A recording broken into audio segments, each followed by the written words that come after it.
Meus caros, olhem, a gente hoje começa a nossa última etapa. Já muito rápido as coisas acontecem. E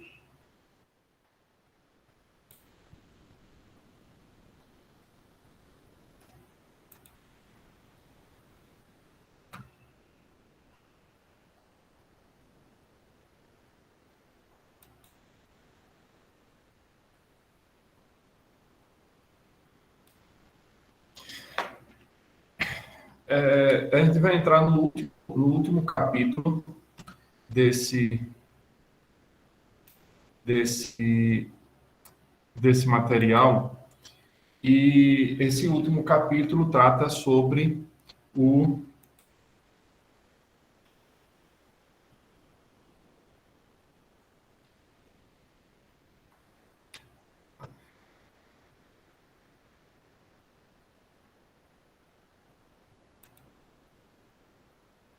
Deixa eu só achar aqui.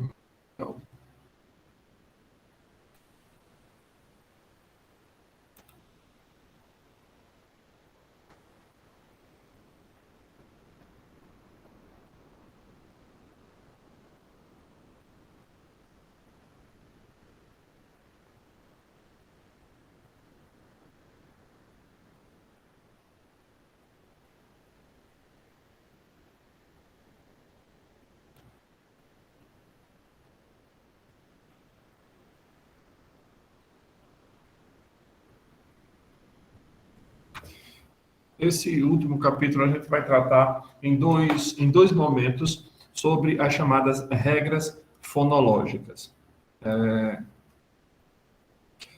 Essas regras fonológicas serão, vamos dizer, os artifícios, os meios que a gente tem para entender algumas coisas como acontecem no português brasileiro.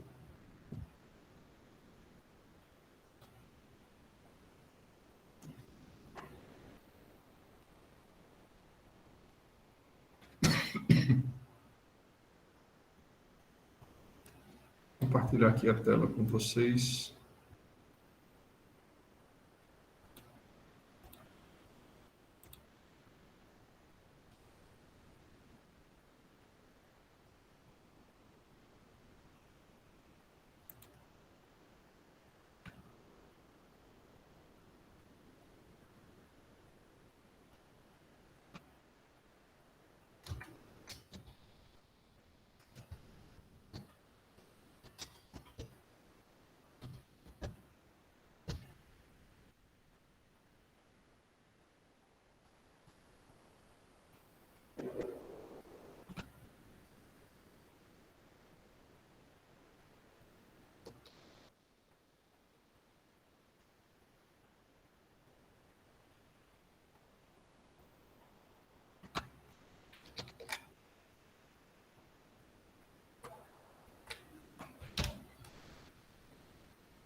Uma das coisas, vamos dizer, que a lei básica que vigora nas línguas e que a gente deve sempre ter isso presente é o fato de que a língua sempre muda.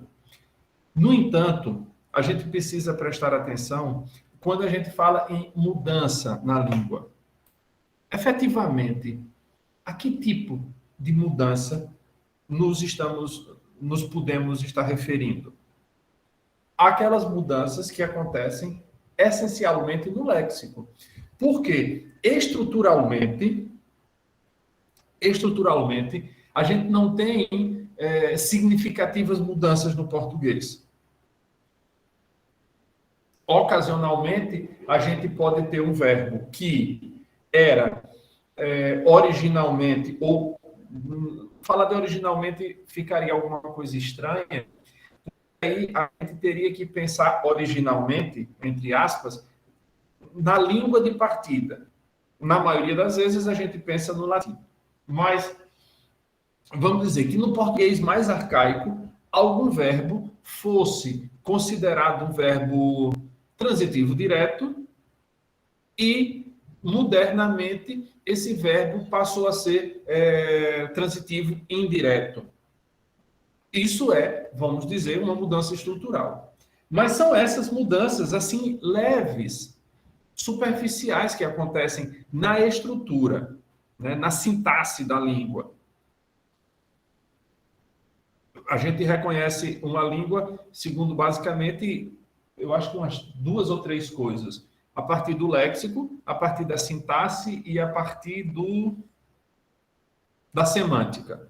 Então, são essas 3 coisas que a gente faz para reconhecer uma língua. Então, quando a gente pensa, por que é que o português é uma língua latina, ou uma língua românica, é bem melhor dizer assim?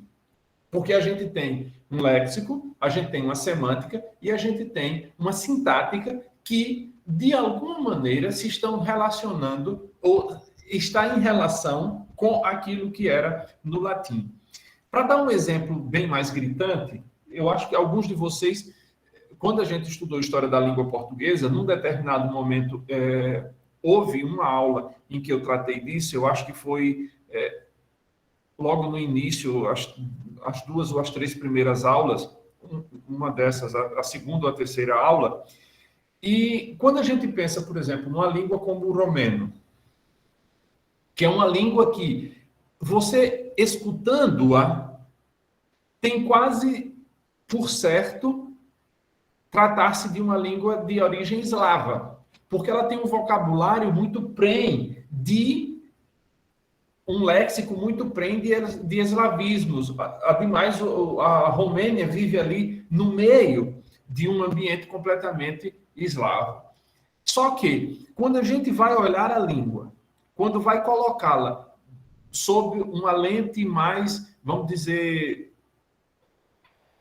sob um microscópio, a gente vê que, estruturalmente, quer dizer, sintaticamente, não é uma língua que tenha conservado coisas do eslavo, ou das línguas eslavas. Eu estou falando de eslavo, mas as línguas de origem eslava de maneira geral, croato, russo, essas línguas todas ali do mundo eslavo. Então, quando a gente olha, a gente se depara que a estrutura da língua romena segue ainda sendo uma estrutura muito latina. Por isso, o romeno é uma língua latina, porque nem todas as características para que fosse considerada uma língua romena foram admitidas. Óbvio que isso é só a título de exemplo, mas vejam, uma mudança que eu espero que aconteça. Há muitas coisas que eu não espero estar vivo para ver acontecer no português, mas existem outras que, pelo contrário, eu espero ainda estar vivo para vê-la legalizada pela gramática. Uma delas é o verbo suicidar-se, esse verbo pronominal que ainda hoje, por força da regra, não pode ser pronominal. Não pode ser pronominal. Ele deve ser suicidar. Então, a gente diz, ele suicidou. Mas a gente ouve isso, ainda que gramaticalmente a gente esteja... Eu vou usar, entre muitas aspas, a palavra satisfeito, porque eu mesmo não fico satisfeito com ele, ainda não sendo pronominal. Para mim, esse verbo não diz. A justificativa que a gramática ainda dá é o fato desse sui na frente, que significa em latim a si mesmo, já é um pronome. Então, suicidar já é matar a si mesmo. Por conseguinte, consideram os gramáticos que não há necessidade de se colocar o pronome, porque seria redundante. Eu, de minha parte, não considero isso como uma redundância, porque se isso é um pronome, não é um pronome em português, então não nos interessa em absoluto. É um pronome que isso teria valor no latim, mas não em português. Se a gramática está tão preocupada com isso, então a gramática deveria, de outro modo, ou de outra parte, preocupar-se também com outras coisas que são do latim, mas que a gramática desconsidera. Por exemplo, se, por um lado, diz que suicidar não pode ter o pronome, porque o pronome já está embutido no próprio verbo, por outro lado, admite-se, a gramática mesmo admite que você diga inem. Mas você não poderia dizer inem, porque o nec latim, que dá origem ao advérbio nem, ou a conjunção, vai depender de onde ele esteja, já tem o et embutido, porque nec em latim significa et non, e não. Então já tem o i embutido. Igualmente, o etc. Não por força, embora isso seja opcional na gramática, mas por força você não poderia colocar uma vírgula antes do etc. Porque o etc. significa e outras coisas. Então, se a gramática mesma não obedece a algumas coisas que ela interpreta para que um verbo não seja pronominal, porque analogicamente ela não admite também as mesmas coisas, como a não possibilidade do dizer e nem e a vírgula antes do etc.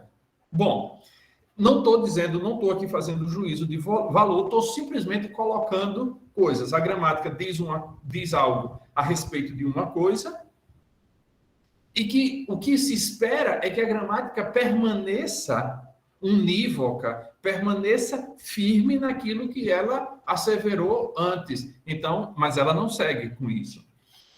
Eu disse a vocês que espero ainda ver esse verbo se tornar pronominal efetivamente, admitido pela gramática. E quando a gente for estudar, pegar a gramática na parte de regência verbal, ver que o verbo suicidar é já um verbo pronominal. Então, eu espero ver isso. Isso é uma mudança. Notem, embora ali diga, a língua sempre muda no que diz respeito ao léxico, mas admite-se ou admitem-se, porém, algumas pouquíssimas, levíssimas variações no que tange à sintaxe ou à estrutura profunda da língua. Se vocês pegarem textos lá do século XIV, do século XIV, do século XV, do século XVI, a gente vai encontrar alguma dificuldade para ler, e não precisa nem ir tão para trás. Se você pegar autores do romantismo, século XIX, autores do realismo, final do século XIX, romantismo início, né? 1836, romantismo 1881. Se a gente pegar autores do romantismo e do realismo, que estão há pouco mais de 100 anos de nós, a gente vai se deparar com uma série de palavras que a gente não conhece, que caíram em desuso. Então, o léxico, as mudanças acontecem mais significativamente no léxico, porque a gente tem uma flutuação bem maior no que tange ao léxico. Então, palavras que você pega os Lusíadas para ler. Aconselho vivamente a quem nunca leu os Lusíadas, que antes de morrer, leiam inteiro, completo, de cabo a rabo. Leia em voz alta, escutando a musicalidade de cada verso. Obviamente tem um ou outro verbo aqui e acolá, cuja musicalidade não está tão boa. Eu acho que Camões não teve tempo de passar a última revista no texto, mas tirante os pouquíssimos defeitos que a gente pode encontrar na métrica, no ritmo, melhor do que na métrica, no ritmo dos Lusíadas, é o fato, a gente vai se deparar ali com uma língua que você sabe que é português, mas você reconhece que não mais é a sua. Óbvio, existe uma distância temporal muito grande entre nós e os Lusíadas. Mas isso só vem a corroborar isso que a gente hoje que é o tema dessa aula. E aí vocês podem ficar pensando, mas isso só existe no português? Não, caríssimos, isso existe em toda língua. A Divina Comédia, por exemplo, de Dante,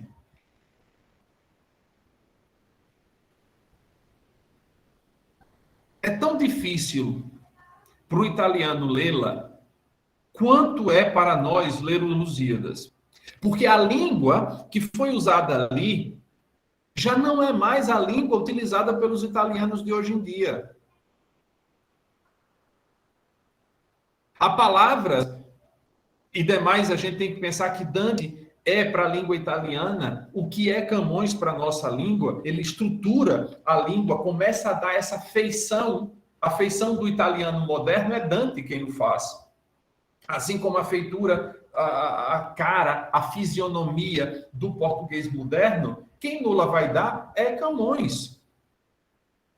Então, essas coisas que a gente vai percebendo com o tempo, vocês pegam um texto antigo de inglês, vocês vão encontrar coisas que, sei lá, eu acho que a dificuldade para um menino de nível médio do inglês, dos Estados Unidos, da Inglaterra, do que seja, que se depara ali com uma leitura de alguma coisa de Shakespeare, ou de algum autor ali contemporâneo, deve ser a mesma coisa que a gente tem. Porque a língua que era falada nos séculos passados, há 4, há 5 séculos, não é mais a língua que é utilizada hoje.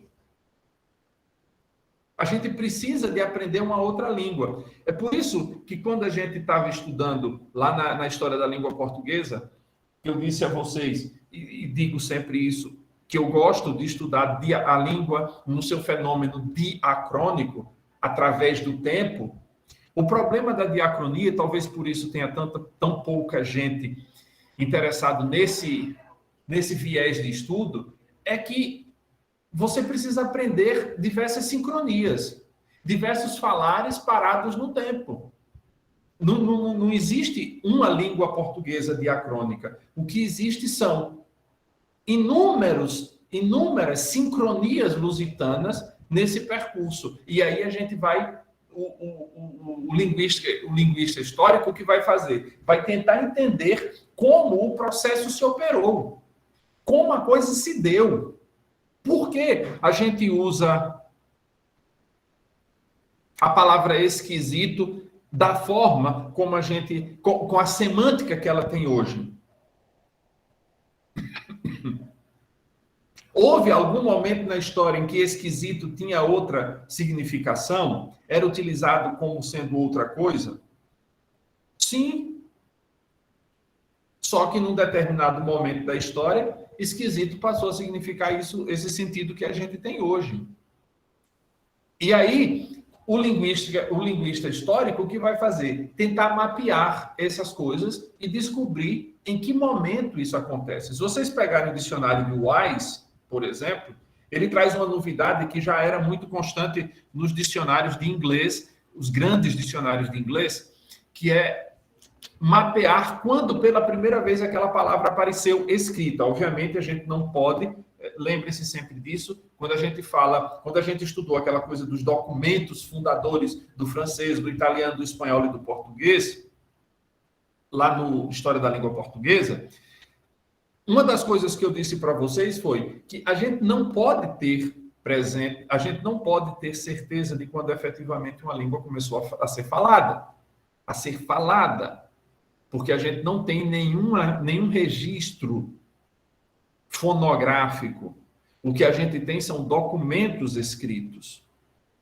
E uma vez que nos falta esse documento auditivo, a gente só pode basear-se no documento escrito.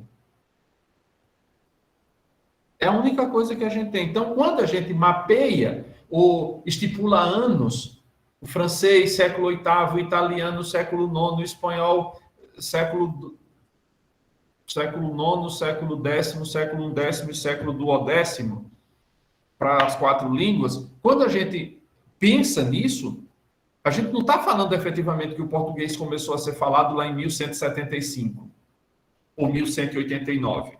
Quando vocês estudaram comigo, o documento que eu tinha colocado lá era de 1189, a Cantiga da Guarvaia, mas existe um outro documento mais antigo, não é tão antigo, são alguns poucos anos de diferença, que é 1175, que é uma notícia de fiadores. Mas, veja, a gente não pode pensar que o português começa a ser falado ali, naquele momento em que aparece escrito. Porque, demais, a quantidade de gente que era analfabeta e que, portanto, além da dificuldade de conseguir papel para que se escrevesse, porque era uma coisa efetivamente muito cara. Quando a gente pensa, e aí, nesse material, foco basicamente sobre o léxico, por quê? Porque o léxico é aquele que, mas é aquele sobre o qual, ou aquele no qual, a gente mais efetivamente percebe as modificações acontecendo. As outras mudanças que acontecem na semântica, que acontecem na sintaxe, elas são tão lentas, são tão poucas, que a gente quase não as percebe. E quando percebe, é porque você fez um estudo diacrônico e você viu que, sei lá, 200 anos antes, aquela palavra usava-se com um sentido e depois foi usada por outro. Ou, há 100 anos, utilizava-se um tipo de palavra que hoje não se utiliza mais. Ou porque a coisa deixou de existir ou deixou de ser utilizada, ou porque a gente resolveu usar outra palavra. Agora me veio à cabeça uma coisa interessante. Quando eu digo para vocês a palavra terno, o que é que vem à cabeça de vocês? Terno. Dois sentidos, né? Terno de ternura, eu não sei se está errado, e terno de vestir. A roupa, é paletó. Vamos pensar nesse de vestir. Quais são as peças que o compõem? Não, quais são as peças que compõem o terno? As mangas. Não. É isso? Quando você diz que uma pessoa tá vestida de terno, o que é que ela está trajando? Blazer e calça. E gravata? É? Também. Perfeito. Mas vocês sabem por que se chama terno? A palavra terno aí, embora semelhante, Priscila, nada tem a ver com o de ternura. Terno tem a ver com 3. Terno tem a ver com 3. Porque são 3 peças que tem que ter. Paletó, porque blazer, Maria Carolina, é outra coisa distinta do terno, do paletó. O paletó tem um corte diferenciado, o blazer é um corte mais informal, né, para situações menos formais, no esporte fino, por exemplo. E seriam 3 peças que compõem o terno: paletó, colete e gravata. Se você não está com o colete, você não está vestindo o terno. Pode se chamar combinação, mas eu não gosto muito do nome combinação, porque antigamente combinação era o nome para biquíni. Quer dizer, eu acho que seja para biquíni, porque combinação é quando tinha a calcinha que combinava com o sutiã. Isso era combinação.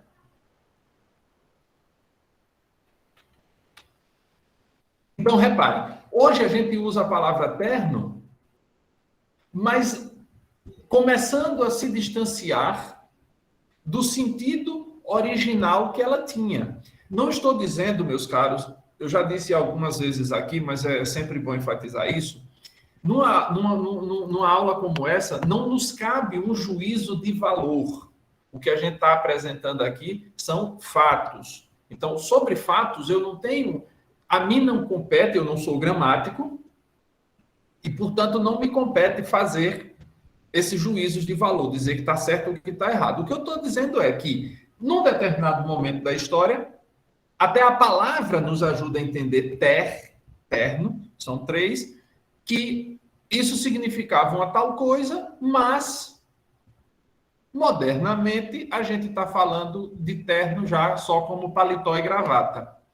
O que era a combinação começa, ou a combinação, ou simplesmente paletó e gravata agora já virou terno. Então, essas coisas vão acontecendo e essas são muito mais rápidas. Essas são muito mais rápidas, acontecem muito mais velozmente na língua. Então, algumas palavras caem em desuso, outras novas surgem. Faltou aí uma que é outros sentidos são admitidos, como é o caso do terno, além da velocidade que a gente tem na informação, eu não sei por qual razão, ficam com preguiça de criar a palavra em português e, portanto, a gente fica utilizando essas palavras em inglês como mouse, internet, e-book, e-mail. Muito embora no manual de redação dos três poderes, que é o mesmo manual, é a mesma coisa, só muda que você vai ter manual de redação da Presidência da República, manual de redação da Câmara dos Deputados, manual de redação do Senado, manual de redação do Judiciário. Mas o conteúdo é exatamente o mesmo, só muda a capa. No manual oficial dos três poderes, nunca se usa a palavra e-mail, mas sempre correio eletrônico. Sempre. Eu brinco, obviamente, informalmente, eu nunca uso e-book. Assim, book. Informalmente, nas conversas com a galera no WhatsApp, eu sempre uso e-livro. Não sei por que não pode usar, mas eu uso. Livro. Fica muito claro, e é uma palavra nova, mas quando eu ouvi livro, ou e-livro, é melhor talvez o fechado, e-livro, fica muito claro do que se trata. Podem brincar, mas isso daqui eu chamo de ratinho. Nunca chamo de mouse. Eu até não me lembrava que ele estava aqui. E a palavra câncer. Essa palavra câncer é interessante. Se você ouvir as pessoas antigas falando, usa-se muito, você ouve muito a expressão tipo fio do cranco. Na verdade, isso daí é um metaplasmo, né? Que mudou a sílaba de posição, a metátese, que é você trocar algum som de sílaba. Essa palavra não era cranco, mas cancro. Cancro é o nome em português da palavra que em inglês é câncer. Sempre foi essa. Em Portugal eles usam mais cancro do que câncer. Por que isso? Veja, quando começaram a estudar mais sobre essa macacoa, começaram a estudar isso em inglês. E em inglês, as palavras de origem latina entram por outro caminho que não o caminho pelo qual entra em português. Não me lembro, mas eu acho que falei sobre isso quando a gente estudou História da Língua Portuguesa, que a gente tem um processo pelo qual as palavras saem do latim e entram no português. O filtro é uma via de mão dupla. Os nomes próprios entram sempre pelo caso do sujeito. O latim é uma língua, assim como o russo, o polaco, o tcheco, o alemão, são línguas que declinam. O grego moderno são línguas que declinam. O que é que quer dizer isso? Quer dizer que uma mesma palavra, assumirá diversas formas, conforme ela seja, de acordo com a função sintática que aquela palavra desempenha na língua. Em latim, por exemplo, cada palavra, em média, tinha 12 formas diferentes. Em média. Porque você tinha 2 formas para o sujeito, 2 formas para o vocativo, 2 formas para o objeto direto, 2 formas para o objeto indireto, 2 formas para o adjunto restritivo e outras 2 formas para o adjunto circunstancial. Eu digo 2 formas porque era a forma do singular e a forma do plural. Então, você tinha, por exemplo, Eu vou parar um pouquinho esse compartilhamento de tela e vou compartilhar uma outra com vocês.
Estava só preparando ali uma tabela para que vocês vissem a coisa com alguma clareza.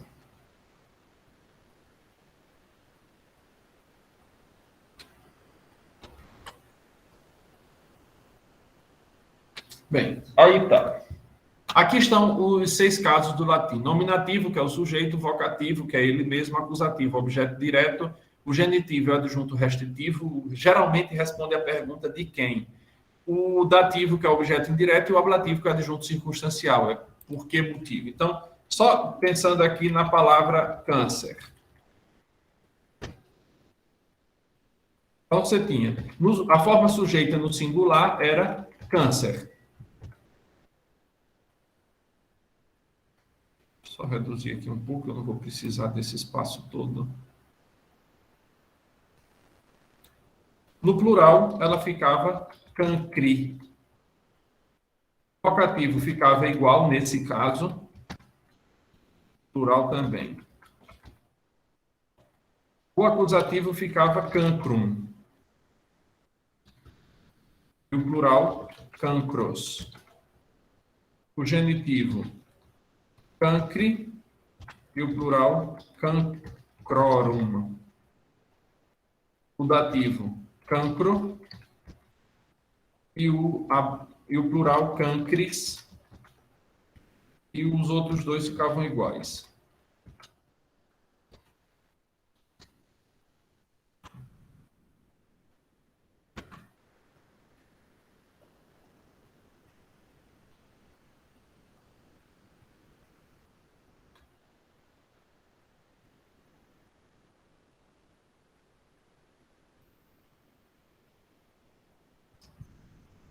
Aí vejam cá, reparem bem.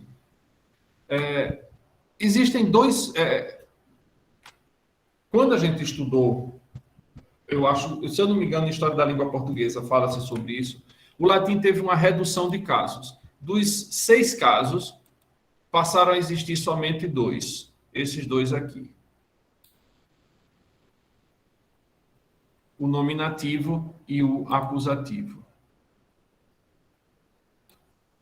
Os outros deixaram de existir completamente no latim vulgar. O latim teve essa redução. Isso não era um fenômeno que vai acontecer no latim vulgar. O latim clássico já tinha feito redução de outros 2 casos que existiam, que tinha o caso instrumental e o caso locativo. O instrumental era o instrumento o meio através do qual você faz alguma coisa, que foi absorvido pelo ablativo, e o locativo, que indicava o lugar, que conserva, que continua existindo em algumas poucas palavras, nomes de cidades, normalmente. Então, por exemplo, Roma tinha o locativo de onde, que era Roma, e em Roma tinha Romam, que era para Roma.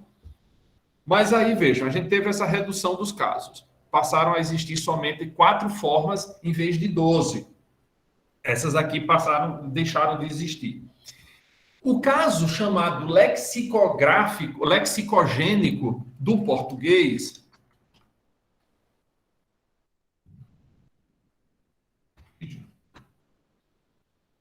vou botar aqui mais uma tabela aqui para o lado, porque o caso acusativo é chamado de lexicogênico. O que é que significa isso? Que as palavras do português, as palavras do latim, entram no português a partir desse caso chamado acusativo. Isso para os nomes comuns. Para os nomes próprios, era através do nominativo. Então, você tem, por exemplo, o nome Cícero, que era Cícer, Cícer, Cícerem, Cíceris, Cícere e Cícere. Quando a gente vai criar o nome próprio, a gente pega pelo nominativo. Quando vai criar um nome comum, pega pelo acusativo. Então, essa palavra, câncer, que em latim significa caranguejo, é por isso que a constelação chama-se câncer, o signo do zodíaco chama-se câncer, porque é isso, câncer significa caranguejo. Então, caranguejo era, o nome dessa doença ficou sendo chamada de cancro. Qual é a desculpa porque os médicos dizem que não usam cancro? Para não confundir com a doença venérea. Acontece que a doença venérea, ela sempre vem acompanhada de um especificador. Você tem cancro mole, nunca vem cancro sozinho. Sempre vem com o nome, com o especificador, com o adjetivo. Nunca está ali isolada. Quando você tinha cancro sozinho, era o câncer. Isso para tentar justificar, porque quando foram traduzir obras do inglês para o português sobre essa doença, não tiveram cuidado, porque em inglês se diz câncer. Então, eles simplesmente pegaram o nome da doença e trouxeram-no para o português sem fazer nenhuma adaptação ou sem respeitar aquilo que já existia na língua. Essa palavra, apesar de que eu acredito, para mim, aí eu vou fazer já um juízo de valor. Eu acredito que a motivação dela é uma motivação sem sentido, porque a motivação que ela tem foi uma ignorância, não foi uma coisa que tivesse uma justificativa. Foi simplesmente uma ignorância. Ignorância no sentido de desconhecimento mesmo, de ignorar como é o processo. E aí você passa a ter duas palavras significando exatamente a mesma coisa. Mas, e aí eu já vou tentar justificá-la, no século XVI coisas semelhantes aconteciam. Você tinha a palavra chão e você tinha a palavra plano, que significavam exatamente a mesma coisa. E aí eu não vou discorrer muito sobre isso para não delongar mais do que o que já está feito. Então, meus caros, reparem aí. Você tem as palavras que decorrem, que vêm, esses neologismos por conta da tecnologia. E como eu disse, não entendo ainda a razão porque algumas coisas não foram aportuguesadas.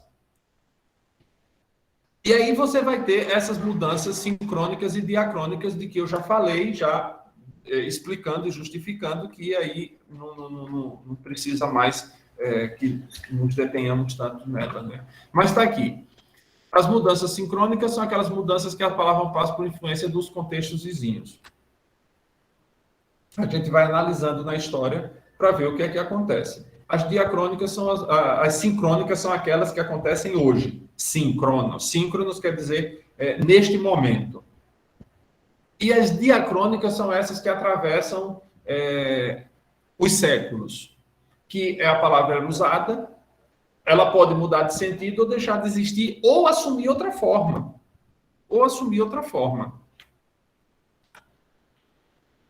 Para essas duas mudanças, os processos fonológicos são os mesmos, são supressões e acréscimos que sofrem as palavras. Tudo isso está naquilo que a gente viu nos metaplasmos e muito também do que acontece nos processos por analogia. Então, aí é só, se vocês não se lembram agora, dá uma revisitada lá no material que vocês têm, ou rever as aulas desse material de metaplasmos e analogia.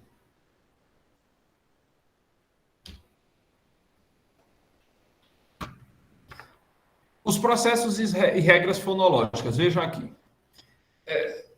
Essas alterações que as palavras sofrem, ou que os fonemas sofrem, na hora que eles vão se combinar para formar as palavras, tem alguns nomes. A gente tem assimilação, que é quando os segmentos se tornam mais semelhantes, assumindo os traços distintivos de um segmento vizinho. A gente já falou da assimilação outra vez, aquilo que a gente viu lá em metaplasmos, os nomes são os mesmos. A regra 3 é uma vogal nasalizada diante de uma consoante nasal. Então, você tem aqui a vogal de K, Ma.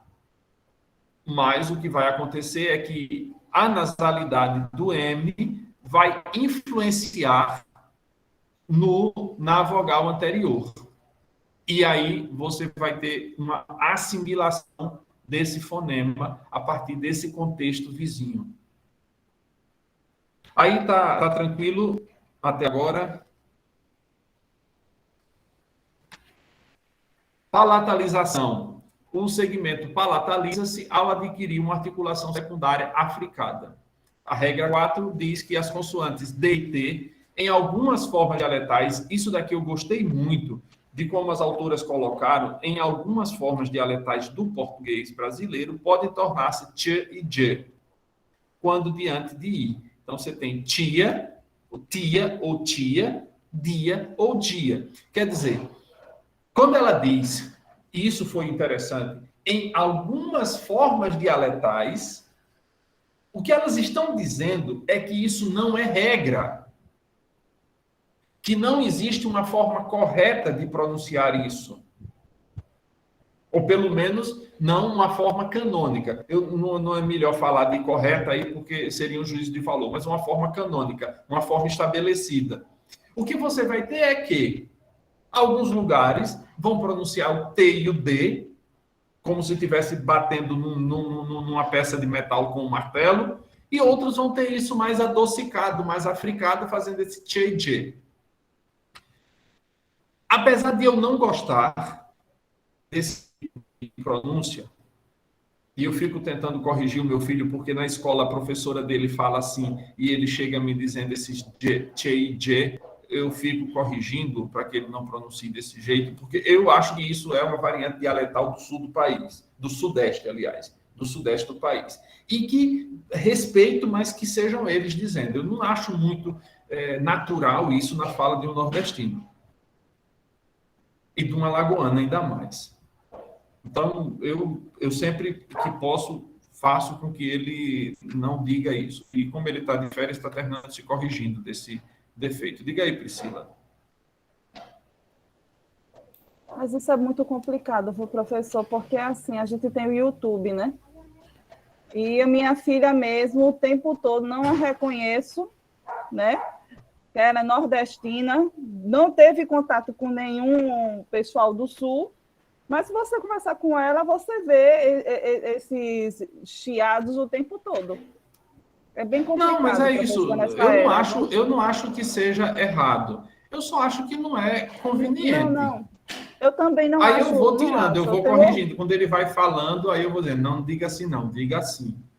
Não diga assim, não, diga assim. Ele já corrigiu. Não, eu também. Eu tenho orgulho do que eu sou. Sou nordestina, alagoana, e queria que eles carregassem isso. Mas, assim, é complicado porque gerou um hábito, e isso vai continuar. Aí é bem complicado, viu, professor? Isso vai continuar. Mas isso não é uma novidade, não, viu, minha gente? Por exemplo, a palavra hoje. Hoje. Vocês sabem de onde a palavra hoje vem em português? de um advérbio latino que, vejam, o processo histórico, é porque algo é melhor visualizando. Eu pensei que não ia fazer mais compartilhamento de tela, mas não tem para onde não. Há coisas que precisam ser visualizadas mesmo. Vou aproveitar aquele que a gente estava fazendo, aquele do cancro, do câncer.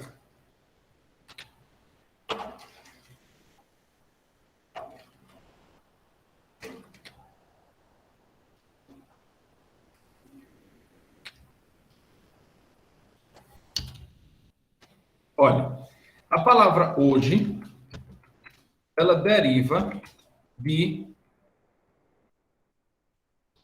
do latino hoc die. Isso significa, hoc die, significa neste dia, hoje.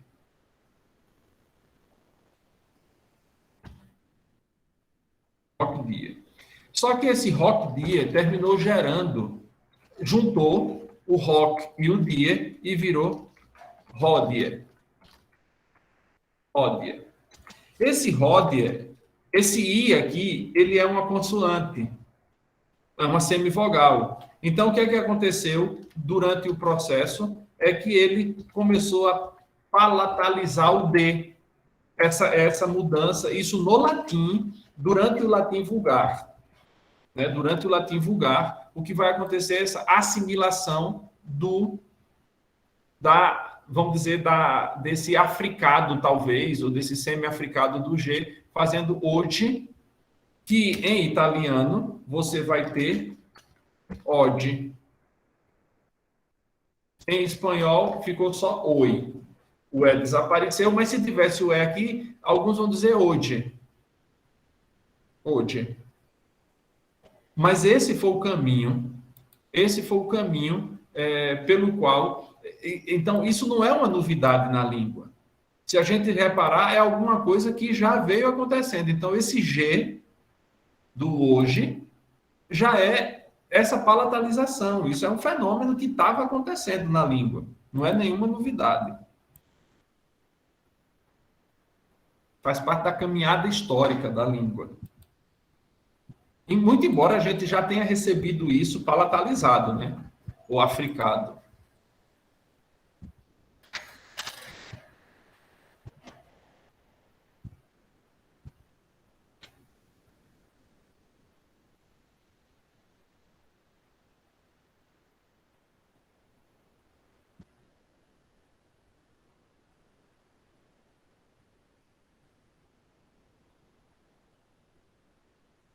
Aqui, deixa eu ver se eu coloquei isso aqui no slide seguinte. Não. Então, deixa eu me falar sobre isso. Aqui no Nordeste existe um fenômeno muito semelhante com essa palatalização aqui. O que acontece nessa palatalização, nessas formas dialetais, especialmente nas formas dialetais do Sudeste, é que você tem esse som semivocal, esse som de I, que vem depois do T e do D. Como é que a gente... No Nordeste, isso acontece, só que quando você tem o ditongo antecedendo o T. Então, você tem, por exemplo, a forma oito, oitenta, prefeito, eixa. É exatamente o mesmo processo acontecendo, só que com o ditongo antecedendo a forma, antecedendo a consoante, que é palatalizada. Eu nunca ouvi com o D. Todas as formas que estão vindo aqui na minha cabeça são formas em que tem o ditongo antes do T.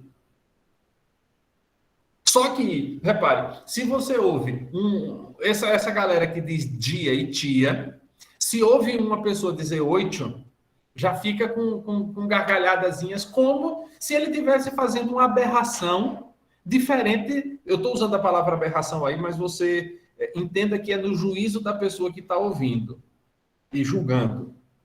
Está fazendo alguma aberração. Só que o processo de aberração é o mesmo que ela faz dizendo dia e tia. Mas porque vem do Sudeste, aí parece... É como o brasileiro em geral achar que tudo que vem de fora é melhor. o nordestino parece que tudo que vem do Sudeste é melhor. Isso faz sempre esses juízos de valores. Mas o processo, vamos dizer, fonológico, é exatamente o mesmo. É uma assimilação. É um som de uma sílaba anterior ou posterior que está, de alguma maneira,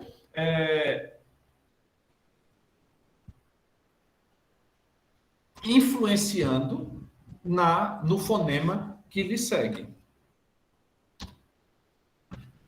Ainda dentro do processo de assimilação, a gente tem a labialização, que é quando uma articulação secundária de arredondamento é acrescentada à articulação primária.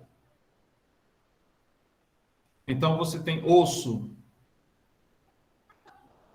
esse arredondamento aqui, em vez de dizer osso, osso, abrandando mais.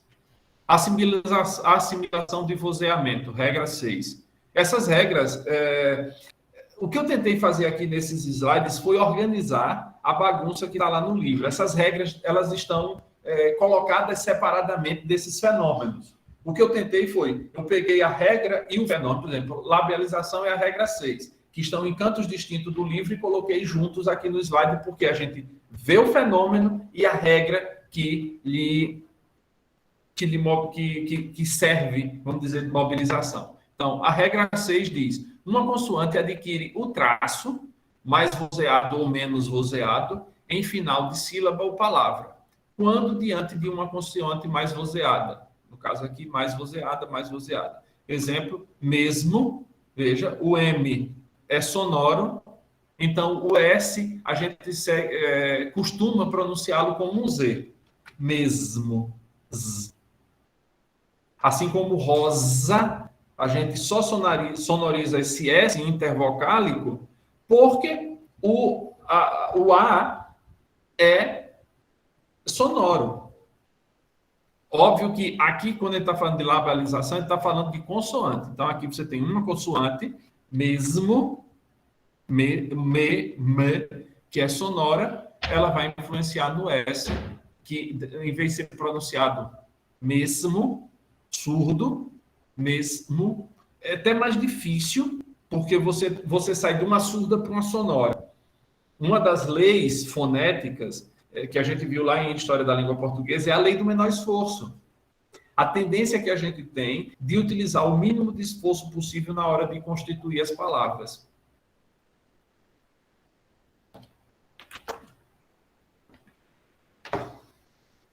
Deixa eu só colocar aqui o computador para carregar.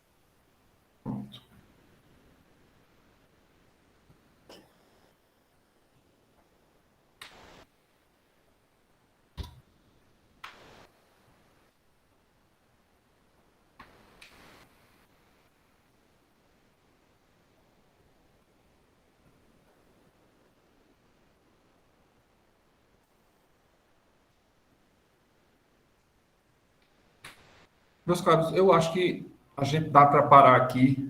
A gente segue esse 4.2 na próxima semana, para não ficar tanta coisa.